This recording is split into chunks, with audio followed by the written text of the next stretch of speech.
welcome to Basketball Talk Pro. Probably about 1.5 to 2 years ago, I did a video called Tighten the Screw. And I showed how a mechanic I had on my boat taught me one lesson, and that was, no matter how big a problem we had, he was an expert mechanic and a different kind of guy. I called him my Zen guy because he personified the philosophy of Zen. And but he told me one day, he said, regardless of how big the problem is in your engines, and he worked on really big trucks, he said it can come down sometimes, and most of the time, to something very simple.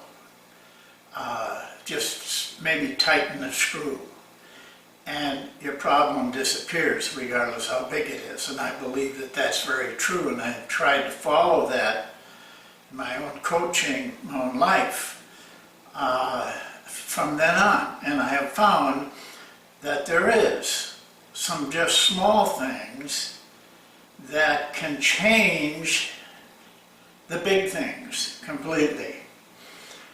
The drill today I'm going to talk to you about is such a drill. First of all, it's a very simple drill, but I have to warn you, it's very hard to coach. If you are not able to coach this drill correctly, one of two things will happen. One, it'll just be a sloppy mess. I've seen that happen. It's happened to me when I first started it. The second thing is even more dangerous, is that you may make it work, but you aren't gaining the advantages. You have no fruits from your labor, so to speak. It's not going to do for you what it needs to do.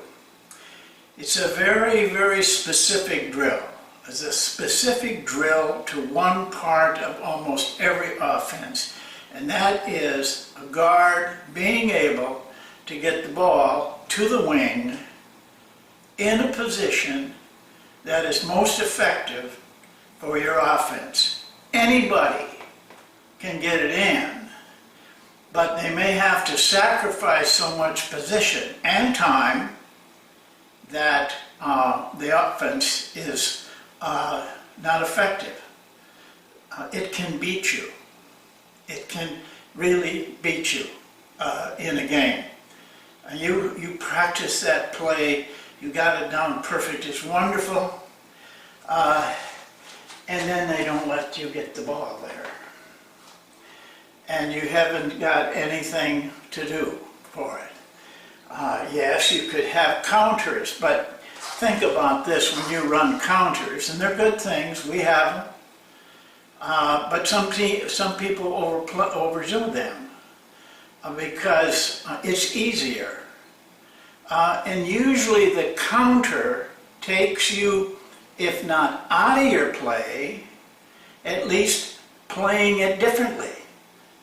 The defense wins. They have done what they want to do. My philosophy is, if I want to run my offense from here, I'm going to get it there. That's all there is to it. We've got to learn how to do that. This drill will help you if you coach it correctly.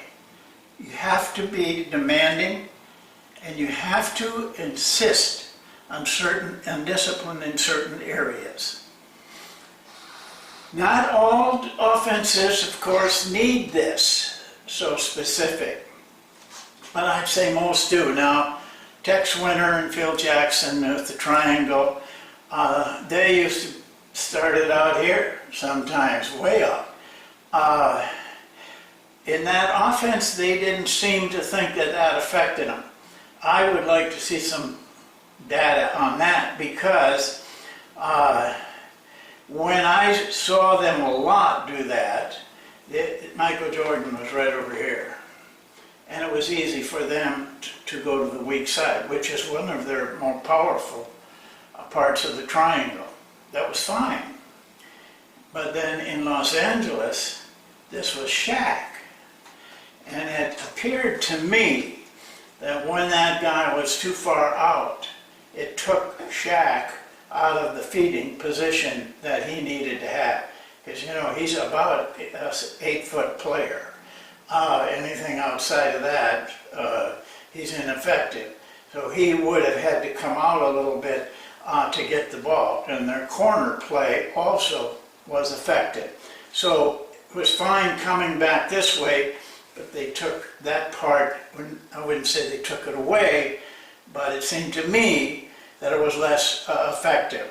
In our offense, and probably yours, you need to get the ball in at this area to be effective. So here's a drill. Of course, it's very simple. You can see it on the board. It's a lot of work, a lot of tough coaching in this drill. First of all, start your guard with the ball out here at the timeline. This is a little, you know, it isn't drawn perfectly, but it's hard to get, you know, the camera to pick it all up if I don't squeeze it in a little bit. So that's the first part. They won't want to do that. They'll want to try to catch, you know, get it here, start it here. Start it out here, because that's realistic. The forward, or the wing on that side, 3, needs to start down a little bit. Doesn't need to go to the baseline, but he needs some room to get out to this spot that we want him to get the ball at. Defensively, don't make this just an offensive drill. The defense is got to learn, because you may have to do this some night to a team. The defense has got to learn that they must make this very difficult for this guard to get down into a passing area that shortens that pass, because if this guy is really playing tough, they don't want to start throwing the ball out here to get it here. You know, they'll start coming out here, and then the defense lets them, but that isn't what we want. So it becomes a battle, a real gruesome battle to do this night after night. A lot of teams don't put that pressure on you.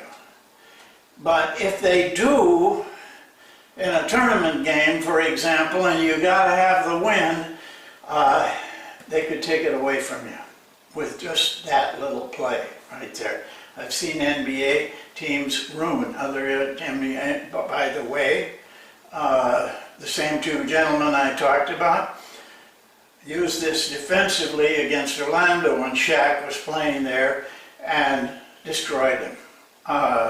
Didn't destroy them on the scoreboard, but over the night they won enough to go to the finals. So, start it here. Defense, now here's where it's some tough coaching. Defensive people have to play sound defense. They have to play honest. They have to play like we play in a game. And so, he has a position that allows this drive.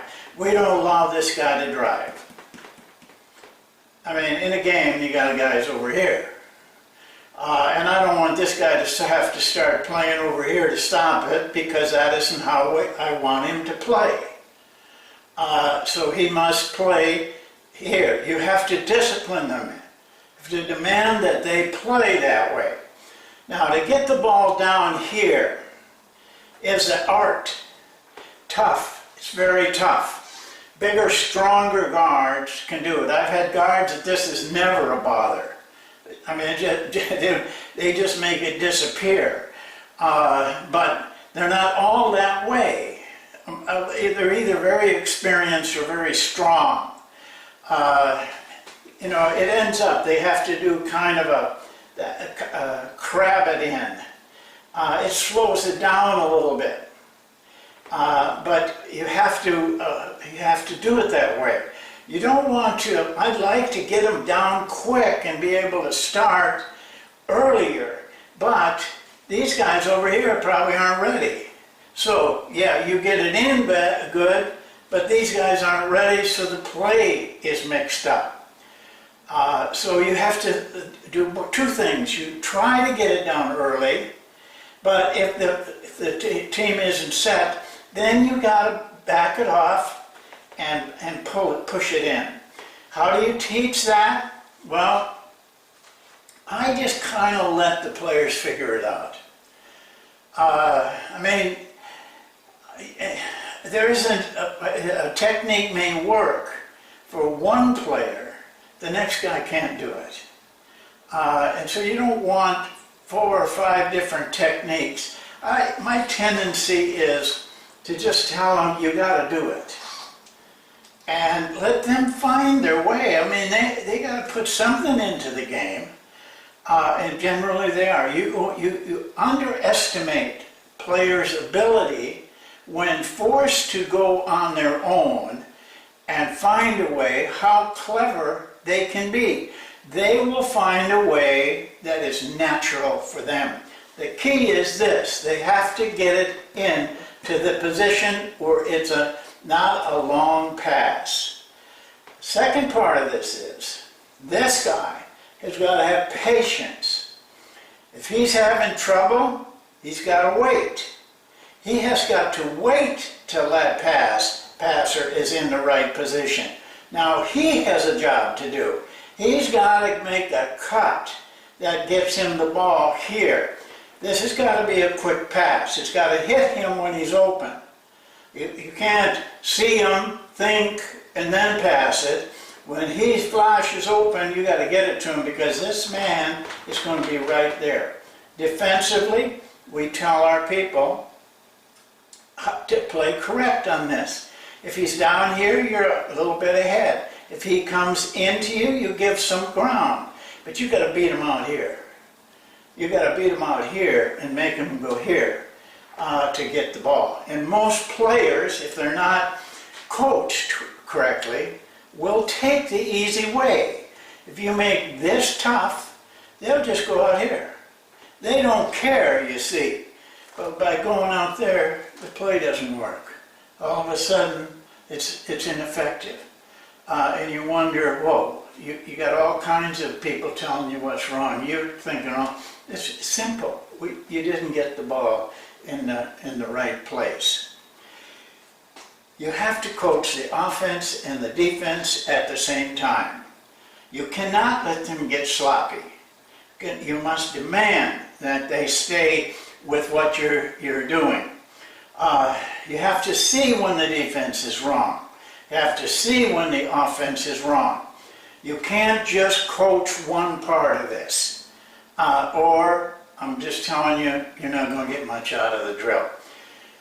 It isn't fun. You know, when I write it down my practice plan, I think, oh my God. Because I know I got a tough 10, 15 minutes of really having to be, I mean, don't stand over here and watch them. You better be right here, really on top of things, because this is a tough drill to coach. There's no doubt about it. I see guys doing the drill, you know, that I've shown them, and it just turns into chaos. Don't let that discourage you, and it will. Maybe the first time, the second time, the third time, you're not getting much out of it. You're not doing it right. Don't give up. Don't give up. Come on back the next day, go home and think about it. If you have film, study it. But come back the next day and get it right. Don't give up on it, because this could be very important to you. I'll just review it. The guard starts at the timeline. He has to get the ball into the passing area. A lot of them use this kind of crabbing. They turn their shoulder on them and back them down. That's fine, but it takes time. Other guards are able to do it more easily and quickly. So let them work on it. Don't try to coach him too much, because I'm not sure there is one good method. It's up to the player to find what's good for him. Be very critical on this guy defensively, that he's in the right position and that he's working to force this guy out. Be very critical on this guy, that he takes that guy in a little bit, times it when this guy can pass. That's a real critical part of it, and never gives up by fading out. If he has to bring him back and do it again, now that slows everything down. In a game, you know, we got a guard over here, it's very easy to pass it over here, and chances are he'll get it in. But again, you're letting the defense decide what they'll let you do. We take the philosophy, if we're going to do what we want to do, regardless of what they're doing, that is not a factor. Shouldn't be a factor. I don't want them, I allow them to do that. I even show them how to do that counter. But because sometimes it's good.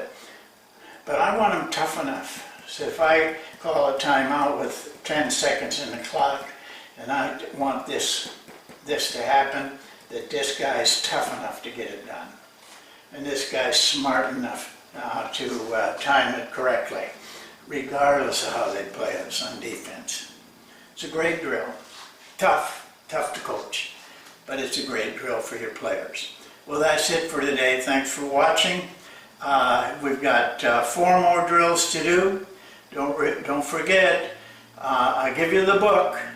Go to the book, find one you like, let me know, and you'll be seeing your play or your drill up here. Thank you very much.